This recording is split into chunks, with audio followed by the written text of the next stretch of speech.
Olá, meus amigos, um dia de muita paz para todos nós. Hoje, exatamente 4 de abril de 2025, estamos nós reunidos para estudarmos a obra Entre a Terra e o Céu.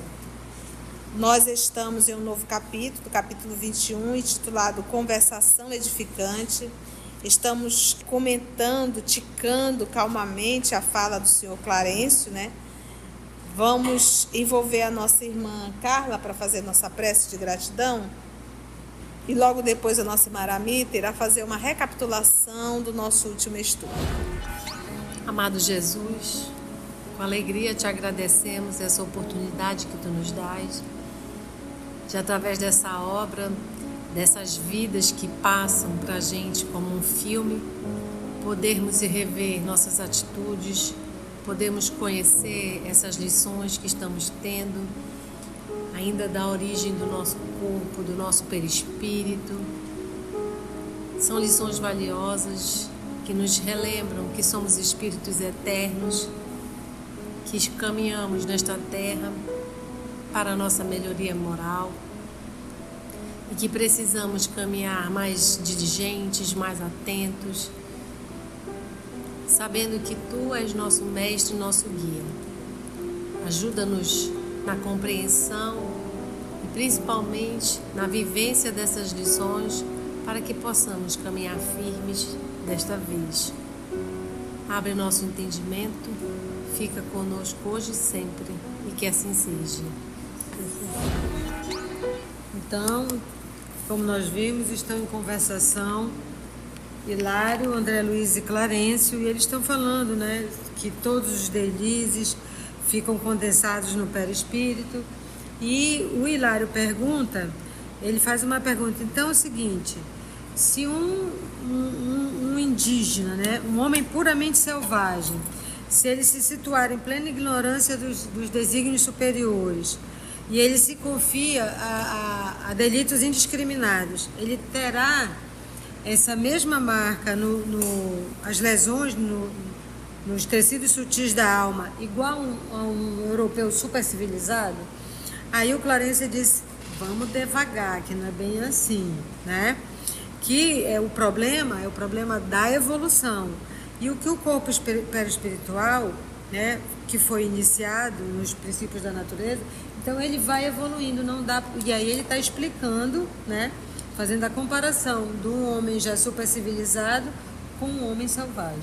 Então aí, quando ele chegou a comparar, que era como um macaco antropomórfico. Então vamos continuar. Voltando só um pouquinho, né?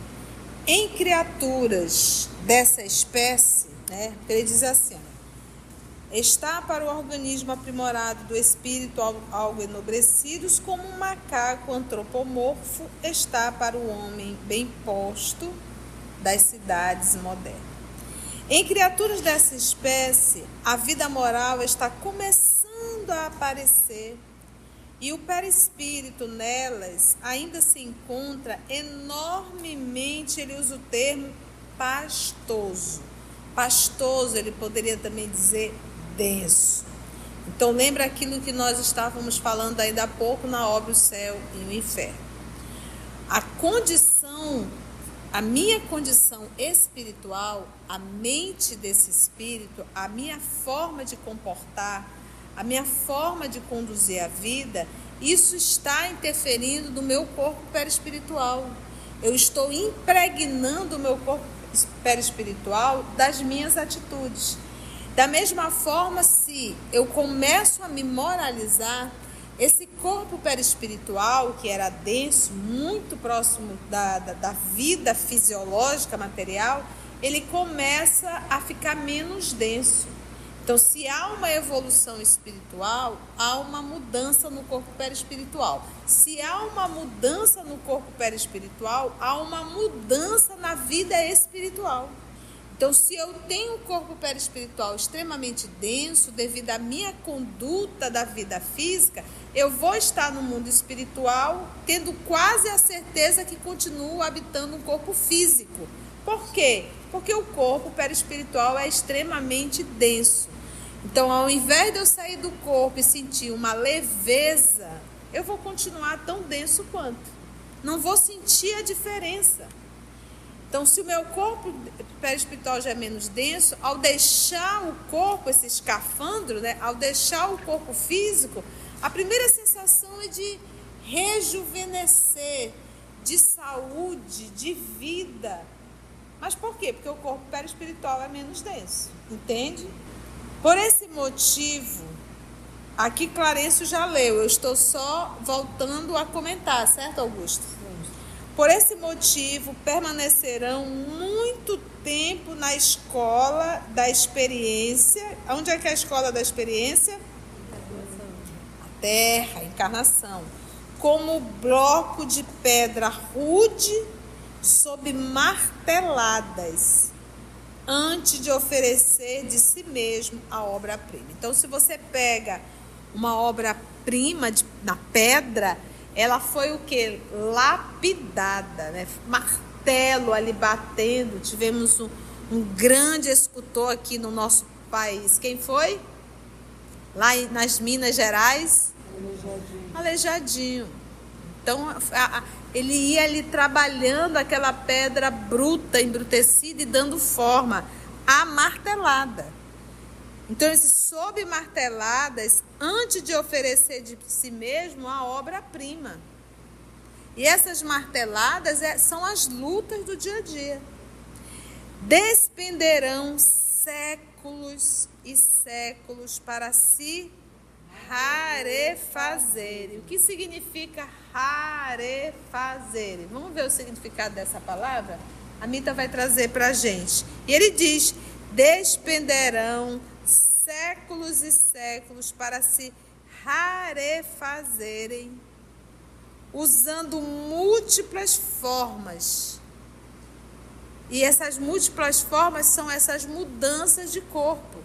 Hoje eu estou numa forma física, numa outra encarnação em outra forma física, para que haja esse rarefazimento. Vamos ver a palavra? Rarefazer. Fazer com que fique menos denso, menos intenso.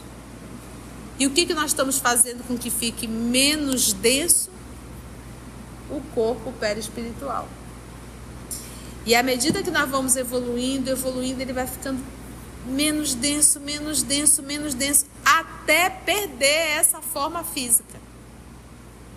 Vamos lembrar do livro em que há a materialização de Asclépio? Asclépio já não é um espírito? Tem corpo perispiritual da forma humana? Não mais. Ele teve que tomar uma forma ali. Então, gente, existem dimensões, existem espaços espirituais que a gente não sabe, a gente não tem nem ideia como é.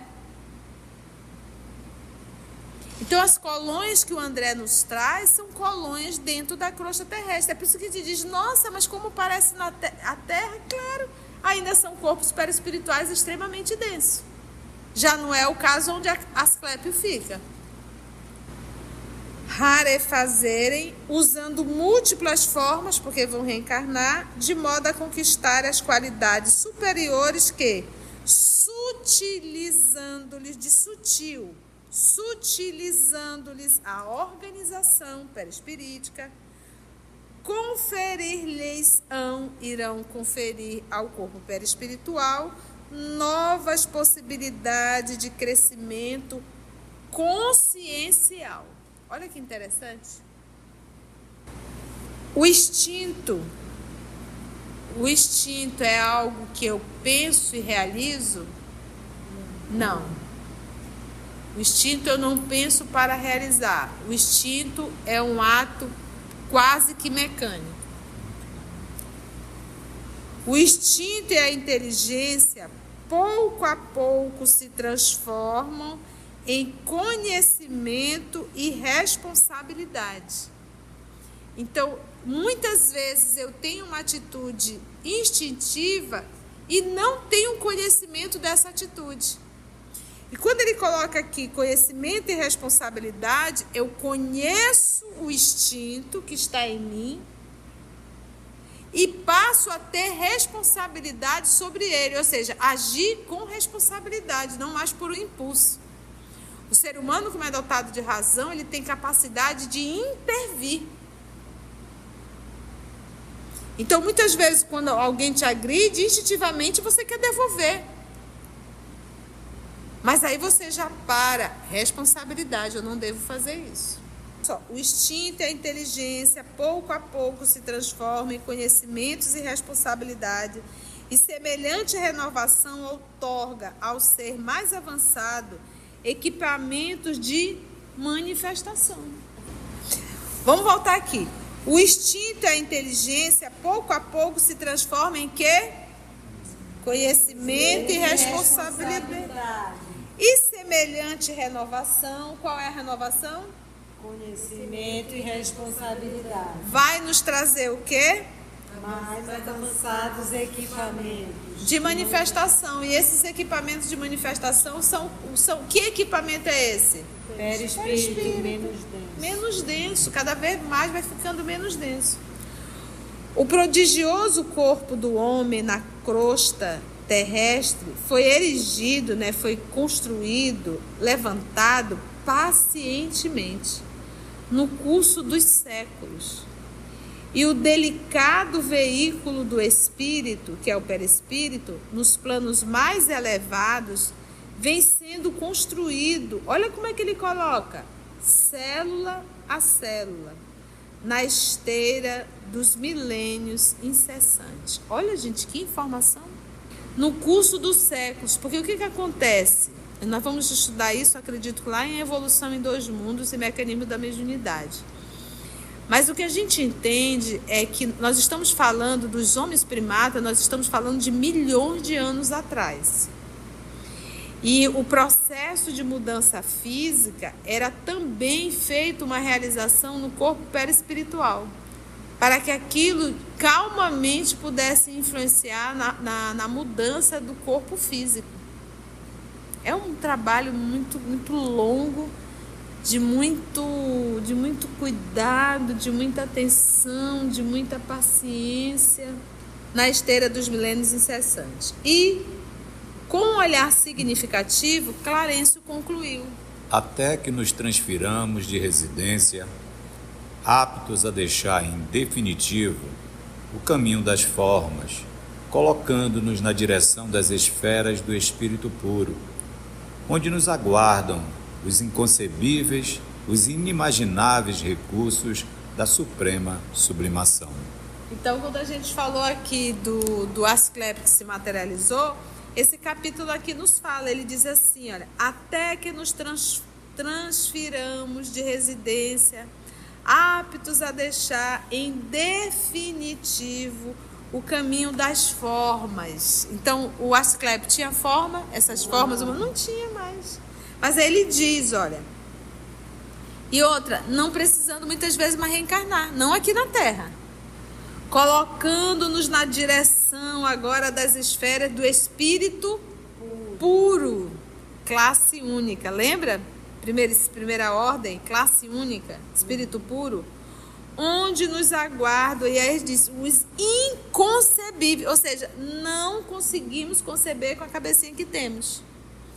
Inconcebíveis, os inimagináveis recursos da suprema sublimação. Então não tem absolutamente nada aqui na Terra que possa servir de comparação para nos dar subsídios para entender essas esferas. Então não adianta perguntar, não adianta você estar, mas e se, não sei, não sabemos, não tem nada que possa comparar. Inimaginável. Se o Clarencio está dizendo isso, Imagina. Calara-se o instrutor, mas o assunto era por demais importante para que eu me desinteressasse dele apressadamente. Recordei os inúmeros casos de moléstias obscuras de meu trato pessoal e aduzi. Vamos ver o que André Luiz nos fala. De certo, a medicina escreveria gloriosos capítulos na Terra, sondando com mais segurança os problemas e as angústias da alma. Mas ainda está muito longe disso, né? Quando ele diz a medicina escreveria gloriosos capítulos na Terra, se tivesse realmente esse conhecimento sobre o corpo perispiritual. Confirmou Clarencio, seguro de si. Gravá-los-á mais tarde. Um dia, o homem ensinará ao homem, consoante as instruções do divino médico, que a cura de todos os males reside nele próprio. A percentagem quase total das enfermidades humanas guarda a origem no psiquismo. Um psiquismo adoecido é um corpo adoecido, né? Então, quem nunca teve um estado emocional, né, uma emoção abalada e sente rapidamente fisicamente? Quantas vezes uma pessoa extremamente rancorosa, agressiva, que guarda muita mágoa ou uma tristeza excessiva, sempre muito depressiva, vai trazer... Porque isso desestrutura o nosso corpo perispiritual. E isso vai refletir no corpo físico, não tem jeito. Por isso é que ele fala dessa enfermidade que está onde? Que guarda origem aonde? No psiquismo. No psiquismo, na psique, na alma, né? Sorridente acrescentou: Orgulho, vaidade, tirania, egoísmo, preguiça e crueldade são vícios da mente, gerando perturbações e doenças em seus instrumentos de expressão. Precisa comentar? Né? Sabemos muito bem o que é um orgulho e o quanto isso nos faz sofrer. Sabemos muito bem o que é a vaidade, a tirania, o egoísmo, a preguiça. A preguiça é um ato de extrema maldade no meio que você está inserido. Por quê? Porque aonde existe um preguiçoso, existe alguém sendo explorado. Crueldade. Tudo isso ele coloca como vícios da mente, não é do corpo. E quando nós falamos de mente, a mente, ela está ligada a quem? Ao corpo ou ao espírito? Ao espírito. Acabando gerando ali perturbações e doença em seus instrumentos de expressão. Qual é os meus instrumentos de expressão? O corpo físico. Ficou claro isso aqui? No objetivo de aprender, observou André Luiz. É por isso que temos os vales purgatoriais. Depois do túmulo, a morte não é redenção. E temos os vales, né? Purgatoriais, como ele bem fala, e a morte não é o céu, né? Não é a redenção. Continua sendo luta e trabalho. Esclareceu o ministro bondoso. Nunca foi. O pássaro doente não se retira da condição de enfermo, tão só porque se lhe arrebente a gaiola. O inferno é uma criação de almas desequilibradas que se ajuntam, assim como o charco é uma coleção de núcleos lodacentos que se congregam uns aos outros. Então, o que ele está querendo dizer? O inferno é algo criado por Deus? Não. O inferno é o resultado da junção dessas almas perturbadas. Quando a gente estuda, por exemplo, o Vale do Suicida, por que aquele ambiente do vale é escuro, denso? Por causa das mentes que lá estão. São elas que fazem daquilo um vale tenebroso.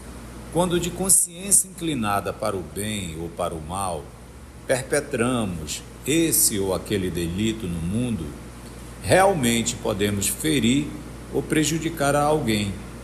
Mas, antes de tudo, ferimos e prejudicamos a nós mesmos. Se eliminamos a existência do próximo, nossa vítima receberá dos outros tanta simpatia que, em breve, se restabelecerá nas leis de equilíbrio que nos governam, vindo, muita vez, em nosso auxílio, muito antes que possamos recompor os fios dilacerados de nossa consciência. Então vamos entender isso aqui. Ele diz: quando a nossa consciência ela está inclinada para o bem ou para o mal, nós vamos adentrando aí, como ele diz, perpetramos realizamos esse ou aquele delito do mundo. Se a minha consciência é inclinada para o bem, eu vou fazer o quê? O bem. Se é inclinada para o mal, eu vou fazer o mal. Você diz, aquele delito, esse ou aquele delito no mundo. Realmente, podemos ferir, podemos prejudicar alguém, mas antes de tudo, ferimos e prejudicamos a quem? Então, aquilo que a gente diz, o mal que eu faço a outrem, eu estou primeiramente fazendo a mim mesmo. E o bem que eu faço a outro, o primeiro bem que eu estou fazendo é a minha própria pessoa. Se eliminamos a existência do próximo, nossa vítima receberá dos outros tanta simpatia que em breve se restabelecerá. Então, eu elimino, mas ele recebe toda uma assistência e todo um amparo nas leis do equilíbrio que nos governam, vindo muita vez em nosso auxílio, muito antes que possamos recompor os fios dilacerados de nossa consciência. Deveria ser assim, né? Quando ofendemos a essa ou aquela criatura, lesamos primeiramente a nossa própria alma, uma vez que rebaixamos a nossa dignidade de espíritos eternos, retardando em nós sagradas oportunidades de crescimento. Quando eu faço mal a alguém, como eu sou filho de Deus, como eu tenho, eu sou filho e herdeiro dele, eu me rebaixo a dignidade de espírito. Me rebaixo, me coloco numa condição sub dos sub. Olha, a sua capacidade é enorme, olha o que tu fizeste. Concordou, né, André Luiz? Sim, tenho visto aqui aflitivas paisagens de provação que me constrangem a meditar. Me obrigam ali a meditar. Imagina as paisagens. E essas paisagens voltam. Não, esses lugares, jamais isso se torna uma criação divina. Isso daí é resultado do campo e da criação mental dos seres que se reúnem nesses espaços, tá? Atalhou o instrutor, finalizando, né, Augusto? A enfermidade, como desarmonia espiritual, sobrevive no perispírito.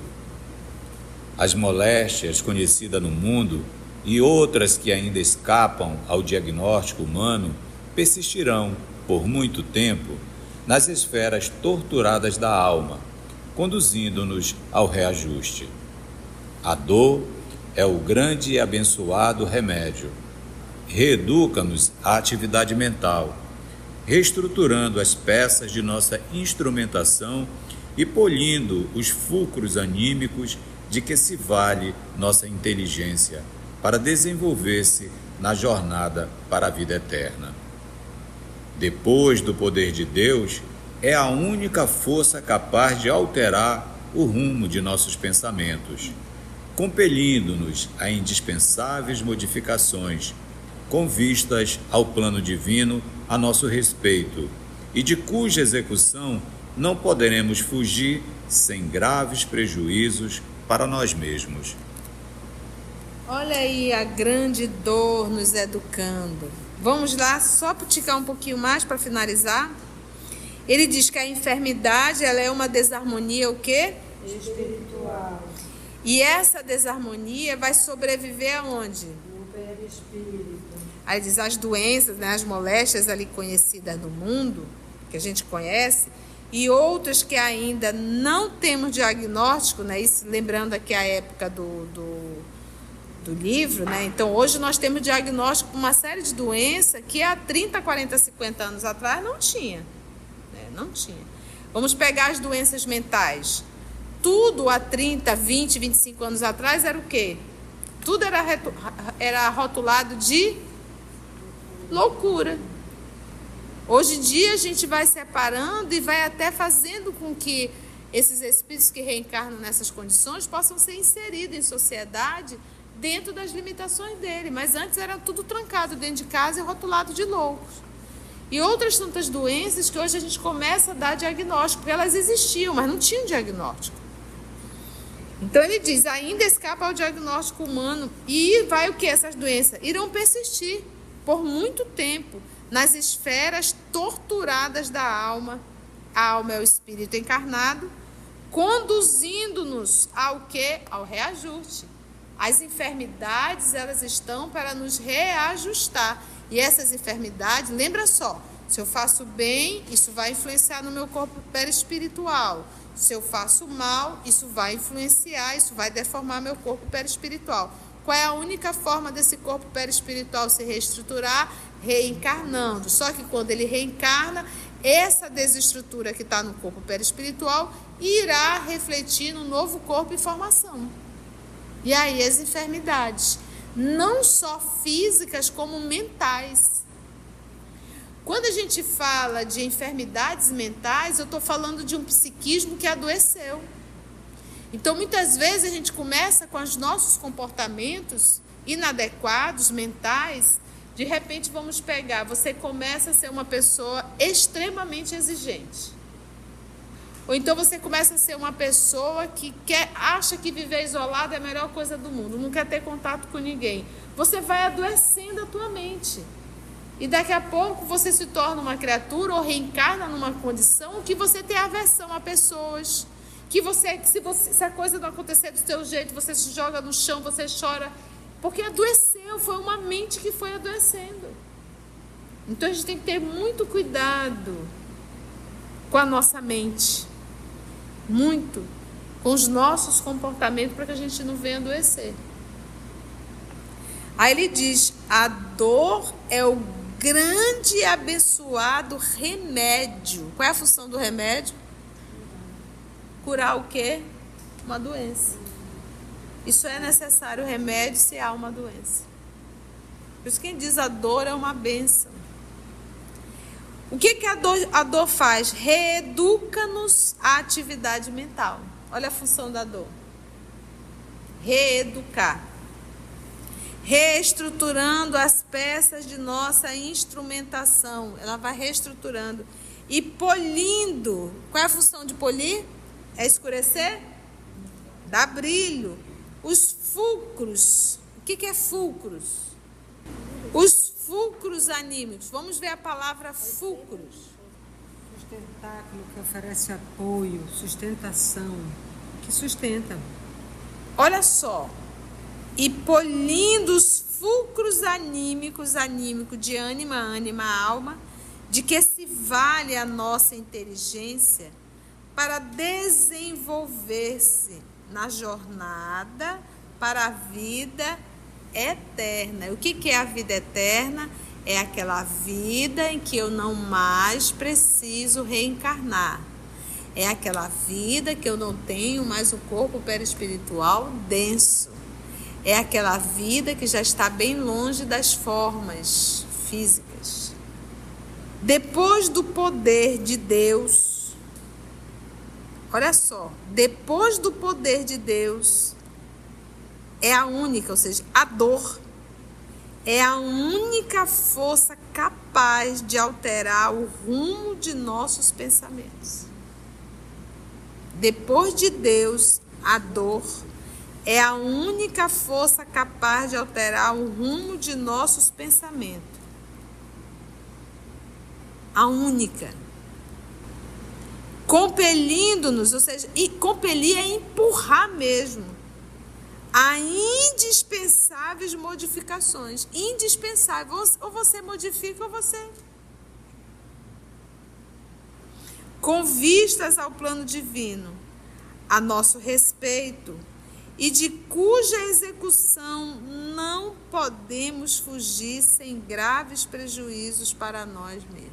Você já percebeu o número de pessoas que estão passando por um câncer? Mas é muito grande. Há 30, 40 anos atrás a gente via casos isolados. Hoje, mas tinha porque não tinha diagnóstico. Será?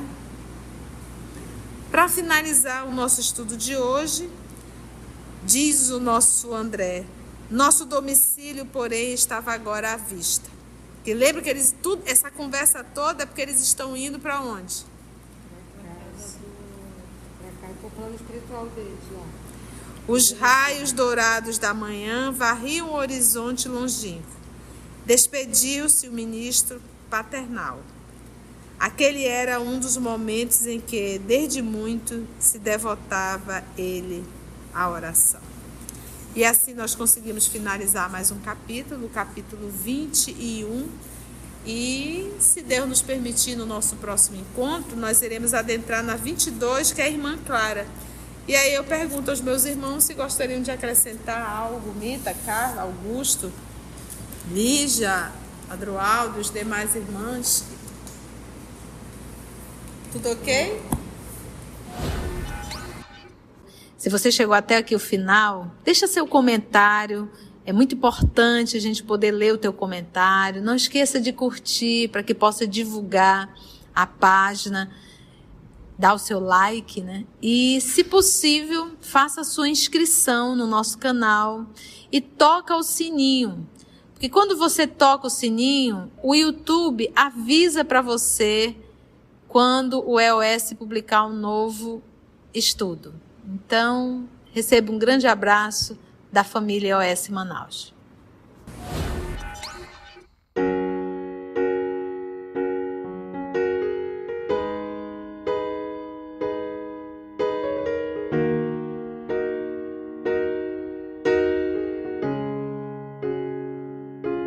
Antes de orarmos em agradecimento, vamos ouvir algumas considerações da tia que destacamos neste estudo para a reflexão dos ensinamentos. Vamos aos destaques da tia?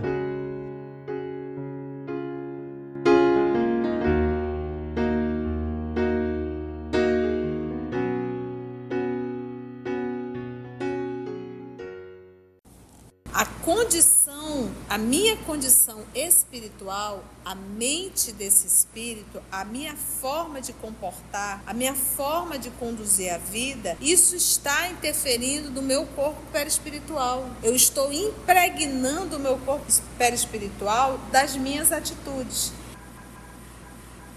Então, se há uma evolução espiritual, há uma mudança no corpo perispiritual. Se há uma mudança no corpo perispiritual, há uma mudança na vida espiritual. O inferno é algo criado por Deus? Não. O inferno é o resultado da junção dessas almas perturbadas. Então, aquilo que a gente diz, o mal que eu faço a outrem, eu estou primeiramente fazendo a mim mesmo. E o bem que eu faço a outrem, o primeiro bem que eu estou fazendo é a minha própria pessoa.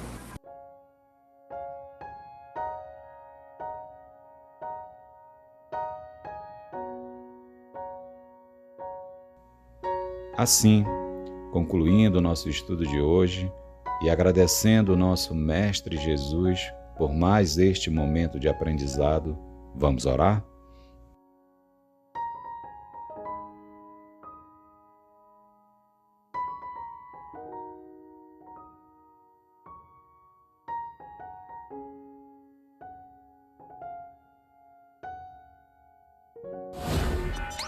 Então, só nos resta agradecer a Deus. Eu vou pedir para Narumi. Narumi, você vem fazer a nossa prece, filha, por favor? Então, vamos fechar os olhos do corpo, abrir os olhos da alma para fazermos a nossa prece de gratidão a Deus. Senhor Jesus, Mestre amado, te agradecemos muito por esse momento de estudo, de pausa, de serenidade, de calmaria para o nosso coração. Agradecemos, Senhor, por esse bálsamo que nos ajuda a continuar a nossa caminhada aqui na Terra. Não tem sido fácil, Senhor, mas queremos te seguir.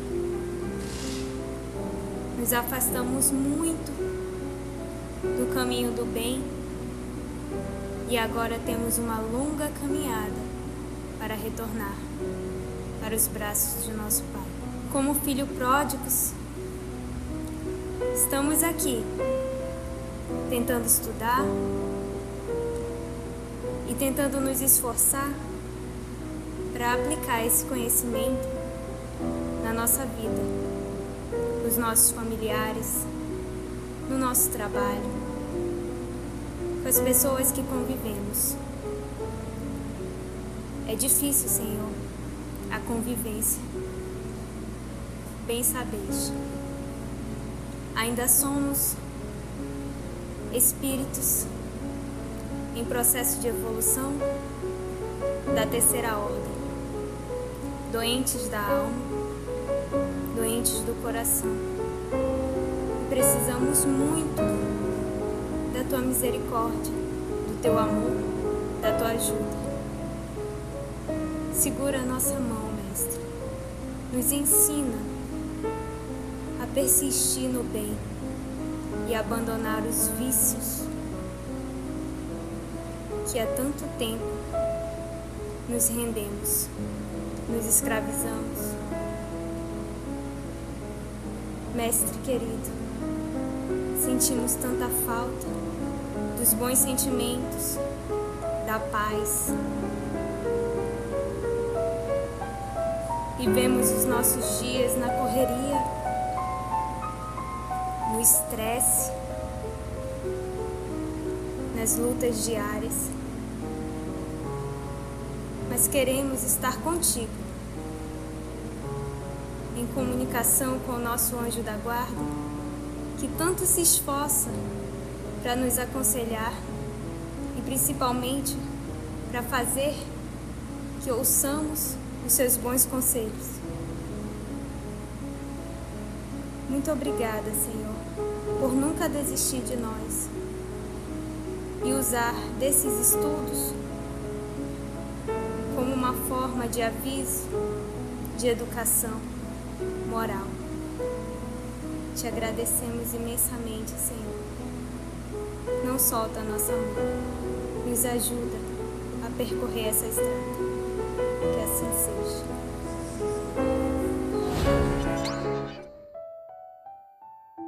EOS Manaus. Estudando para servir ao Cristo. Visite nosso site em www.eosmanaus.org. No YouTube, procure o canal EOS Manaus. Participe do nosso grupo no Facebook. No Instagram somos @EOS Manaus. Escute e estude na Rádio Manaus de Estudos Espíritas. Estamos, também, em diversas plataformas de áudio. Procure EOS Manaus, no seu aplicativo preferido. EOS Manaus. Estudando para servir ao Cristo.